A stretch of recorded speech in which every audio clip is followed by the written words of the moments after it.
আচ্ছা, এমন একটা জায়গার কথা ভাবুন তো, যাকে একটা সময় কথায় কথায় উপহাস করা হতো, কিন্তু সেই জায়গাটাই আসলে ইতিহাস আর সংস্কৃতির একটা বিশাল বড় স্তম্ভ। হ্যাঁ, ঠিকই ধরেছেন, আমরা মেদিনীপুর নিয়ে কথা বলছি। আজকের এই বিশেষ আলোচনায় আমরা দেখব কিভাবে চরম অবহেলার আর ঠাট্টার শিকার হওয়া একটা মাটি স্রেফ নিজের ভেতরকার অদম্য শক্তিতে ঘুরে দাঁড়িয়েছে।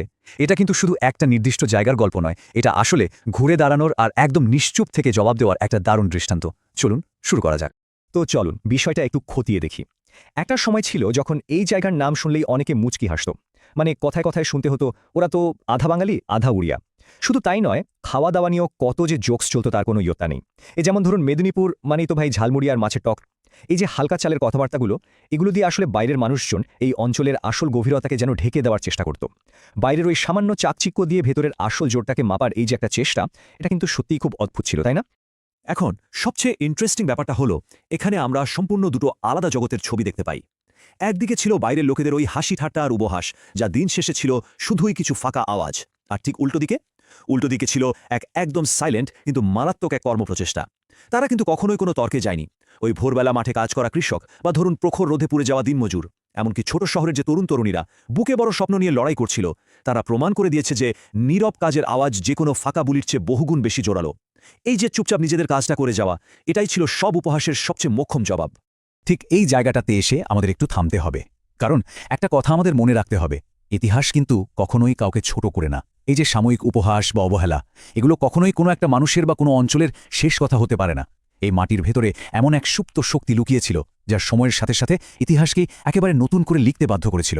যারা একদিন এই মাটিকে একটু নিচু নজরে দেখেছিল, ইতিহাস কিন্তু তাদের সম্পূর্ণ ভুল প্রমাণ করার জন্য একদম প্রস্তুত হচ্ছিল। কারণ এই মাটি এমন সব মহান মানুষদের জন্ম দিয়েছে, যারা শুধু একটা অঞ্চলকে নয়, বরং পুরো সমাজটাকেই একটা নতুন রাস্তা দেখিয়েছিল। ইতিহাসের সেই মহানায়কদের কথা বলতে গেলে প্রথমেই যার নাম একদম জ্বলজ্বল করে ওঠে, তিনি হলেন পণ্ডিত ঈশ্বরচন্দ্র বিদ্যাসাগর। একটু ভাবুন তো, যখন পুরো সমাজটা কুসংস্কার আর অন্ধকারের একদম অতল গহ্বরে ডুবেছিল, তখন এই মেদিনীপুরের মাটি থেকেই উঠে এসে তিনি শিক্ষার আলো জ্বালিয়েছিলেন। যারা এই অঞ্চলকে নিয়ে ঠাট্টা করত, বিদ্যাসাগর মশাই যেন তার ওই সম্পূর্ণ নিঃস্বার্থ কাজ দিয়ে তাদের সেই ঠাট্টার সবচেয়ে বড় আর যোগ্য জবাবটা দিয়ে গিয়েছিলেন। তিনি শুধু কোনো একটা নির্দিষ্ট অঞ্চলকে নয়, বরং পুরো বাংলাকে শিখিয়েছিলেন কিভাবে ওই নিশ্ছিদ্র অন্ধকার চিরে জ্ঞানের আলোর দিকে এগোতে হয়। এটা একেবারে চোখে আঙুল দিয়ে দেখিয়ে দেয় যে শ্রেষ্ঠত্ব কখনো জন্মস্থান দিয়ে ঠিক হয় না, ঠিক হয় মানুষের কাজ দিয়ে। আর এই বিষয়টা খুব সুন্দরভাবে প্রমাণ করে যে ওই একই মাটির বুক থেকে কিভাবে আরও এক অন্যরকম আলো বেরিয়ে আসতে পারে। আর সেটা হলো একেবারে নিখাদ দেশপ্রেমের আলো। এই মাটিতেই বড় হয়ে উঠেছিলেন ক্ষুদিরাম বসু। মৃত্যুর ঠিক সামনে দাঁড়িয়েও একদম হাসি মুখে দেশের জন্য নিজের প্রাণটা দিয়ে দেওয়ার যে অসীম সাহস তিনি দেখিয়েছিলেন, তা তো আজ গোটা ভারতবর্ষের ইতিহাসের একটা অবিস্মরণীয় অধ্যায়। একটা তরুণ ছেলে, যার চোখে শুধুই দেশের স্বাধীনতার স্বপ্ন, সে ফাঁসির মঞ্চটাকেও হাসতে হাসতে বরণ করে নিল। এই যে চরম একটা আত্মত্যাগ, এটা খুব স্পষ্টভাবে বুঝিয়ে দেয় যে এই মাটির সন্তানদের শিরায় ঠিক কতটা সাহস আর তেজ লুকিয়েছিল। আর আত্মত্যাগের এই দারুণ ইতিহাস কিন্তু শুধু ওখানেই থেমে থাকেনি। মাতঙ্গিনী হাজরা হলেন তার আরও এক জ্বলন্ত প্রমাণ। একটু কল্পনা করুন দৃশ্যটা, ব্রিটিশের গুলিতে বিদ্ধ হচ্ছেন, শরীর একেবারে রক্তাক্ত, তবুও কিন্তু তিনি এক পাও পিছিয়ে যাননি। উল্টে বন্দে মাতরম ধ্বনি বুকে নিয়ে একেবারে সামনের দিকে এগিয়ে গিয়েছিলেন। একটা বৃহৎ সংস্কৃতির জন্য, দেশের ওই অমূল্য স্বাধীনতার জন্য এই অঞ্চলের মানুষজন কিভাবে হাসতে হাসতে নিজেদের রক্ত ঝরাতে পারে, মাতঙ্গিনী হাজরা হলেন তার এক চূড়ান্ত উদাহরণ। এই আত্মত্যাগ আমাদের চোখে আঙুল দিয়ে দেখিয়ে দেয় যে আসল বীরত্ব তো লুকিয়ে থাকে ভেতরের শক্তিতে। বাইরের কোনো বুলেট বা অবহেলা তাকে কোনোভাবেই দাবিয়ে রাখতে পারে না। সুতরাং সবচেয়ে গুরুত্বপূর্ণ বিষয়টা হলো, এই পুরো ঐতিহাসিক প্রেক্ষাপটটা যদি আমরা একটু বিশ্লেষণ করি, তাহলে একটা জিনিস একেবারে জলের মতো পরিষ্কার হয়ে যায়। মেদিনীপুর কিন্তু শুধু মানচিত্রের বুকে আঁকা একটা সাধারণ জেলার নাম নয়, এটা আসলে একটা গভীর আবেগ, একটা সুদীর্ঘ ইতিহাস আর অসীম শক্তির এক বিশুদ্ধ প্রতীক। এতক্ষণ ধরে আমরা যে সংগ্রাম আর আত্মত্যাগের ঘটনাগুলো দেখলাম, সেগুলোই এই অঞ্চলটাকে একটা উপহাসের পাত্র থেকে একেবারে শক্তির একটা অজেয় প্রতীকে বদলে দিয়েছে। এই মাটি প্রমাণ করে দিয়েছে যে তার শেকড় ঠিক কতটা গভীরে ছড়ানো, আর কিভাবে একদম চুপ থেকে শুধু ইতিহাস তৈরি করে সব অপমানের যোগ্য জবাব দেওয়া যায়। জানেন তো, সময়ের চাকা কিন্তু ঘোরে, আর তার সাথে সাথে বদলে যায় অনেক কিছুই। এই যে মানুষগুলোকে একদিন অবহেলা করা হয়েছিল, যাদের নিয়ে সারাক্ষণ হাসি ঠাট্টা চলত, আজ একবার তাকিয়ে দেখুন, তারাই কিন্তু জীবনের বিভিন্ন ক্ষেত্রে একেবারে সামনের সারিতে দাঁড়িয়ে বাংলার নেতৃত্ব দিচ্ছে।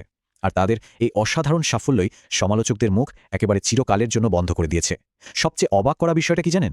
এই সফল মানুষগুলো কিন্তু কখনোই পাল্টা কাউকে ছোট করে নিজেদের বড় প্রমাণ করার কোনো চেষ্টাই করেনি। তারা একেবারে নীরবে শান্তভাবে নিজেদের কাজটা করে গেছে। আর আজ তাদের সেই কাজই তাদের হয়ে সবচেয়ে বড় জবাবটা দিচ্ছে। সত্যি বলতে কি, কাজই যে সবচেয়ে জোরালো কণ্ঠস্বর হতে পারে, এটা জীবনের একটা বিরাট বড় শিক্ষা।